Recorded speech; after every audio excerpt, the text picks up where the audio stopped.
একটা আগুন, মাত্র কয়েক ঘন্টার আগুন, আর সেই আগুনেই পুড়ে ছাই হয়ে গেল একটা পুরো সিনেমার ভবিষ্যৎ।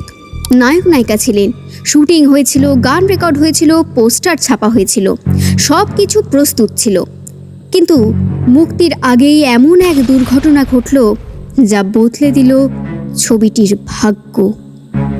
অদ্ভুত ব্যাপার হলো, সিনেমাটা হারিয়ে গেলেও তার গান হারালো না, বরং সেই গানই হয়ে উঠল লাখো মানুষের প্রিয়।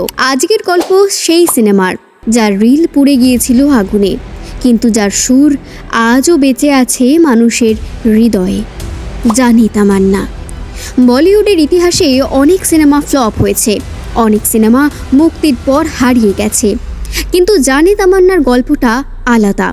কারণ এই সিনেমার লড়াইটা দর্শকদের সঙ্গে নয়, ভাগ্যের সঙ্গে। 90-এর দশকে তৈরি হয়েছিল জানে তামান্না। সব কিছু প্ল্যান মাফিক এগোচ্ছিল, শুটিং চলছে, গান তৈরি হচ্ছে, মুক্তির প্রস্তুতিও শুরু হয়ে গেছে। প্রযোজকদের আশা ছিল ছবিটি বড় সাফল্য পাবে, কিন্তু তখনই ঘটে গেল এক ভয়াবহ দুর্ঘটনা। খবর অনুযায়ী ছবির সঙ্গে সম্পর্কিত গুরুত্বপূর্ণ নেগেটিভ এবং ফুটেজ আগুনে ক্ষতিগ্রস্ত হয়ে যায়। এক মুহূর্তে বছরের পর বছর পরিশ্রম অনিশ্চয়তার মুখে পুড়ে যায়। আজকের ডিজিটাল যুগে হয়তো ব্যাপারটা বোঝা কঠিন, কিন্তু তখন একটি নেগেটিভ মানেই ছিল পুরো সিনেমার প্রাণ। সিনেমা জগতে নেগেটিভ মানে শুধু কিছু ফিল্ম রিল নয়, সেই রিলের মধ্যেই বন্দি থাকে অভিনেতাদের অভিনয়, পরিচালকের স্বপ্ন, অসংখ্য মানুষের পরিশ্রম এবং কোটি টাকার বিনিয়োগ। অনেক সিনেমা এমন বিপর্যয়ের পর আর ঘুরে দাঁড়াতে পারেনি। জানি তামান্নাও যেন সেই তালিকায় নাম লেখাতে শুরু করলো।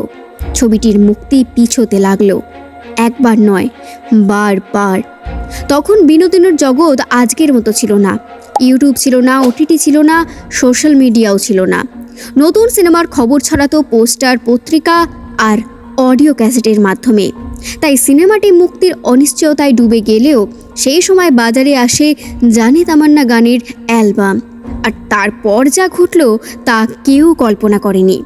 অল্প দিনের মধ্যেই গানগুলি মানুষের মন জয় করে নেয়। কুমার শানু, অলকা ইয়াগনিক, উদিত নারায়ণের কণ্ঠে একের পর এক মেলোডিয়াস গান ছড়িয়ে পড়তে থাকে সর্বত্র। ক্যাসেটের দোকানে, বাসের স্পিকারে, পাড়ার অনুষ্ঠানে, এমনকি প্রেমপত্রেও আবেগের জায়গা করে নেয় সেই গানগুলো। আরও মজার বিষয় ছিল ক্যাসেটের কভার। সেখানে দেখা যাচ্ছিল সেই সময়ের জনপ্রিয় জুটি সাইফ আলি খান আর করিশ্মা কাপুরকে। দর্শকরা ধরেই নিলেন নিশ্চয়ই এটি তাদের নতুন সিনেমা। স্বাভাবিকভাবেই আগ্রহ আরও বেড়ে যায়, মানুষের অপেক্ষা বাড়তে থাকে।